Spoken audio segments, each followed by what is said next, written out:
As a kid, I think the world seems like a pretty big place.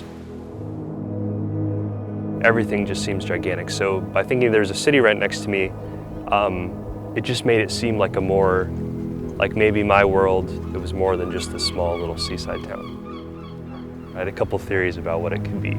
I thought it was either a city or a factory. I heard that a popular theory was like a cloud factory, and I definitely was one of the people who believed the same, that it was producing all the clouds in Washington. And that's why it was so cloudy in Anacortes most of the time. It's because it's right there. The mundane world is harsh in many cases, and so many kids are actually very, very isolated, even though they look like they're just doing fine. So part of the magic of having a fairy city was letting them know that there were other people who had those thoughts. And those thoughts weren't silly, and they weren't stupid, and they weren't babyish.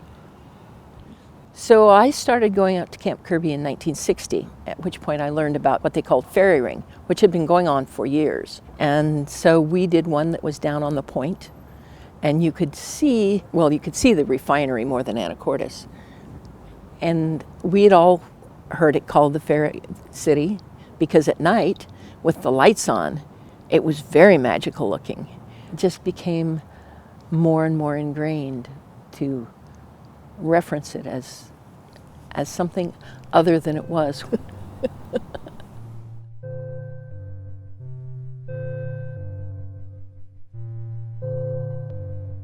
Yeah, there was the guy that lived 2 doors down from me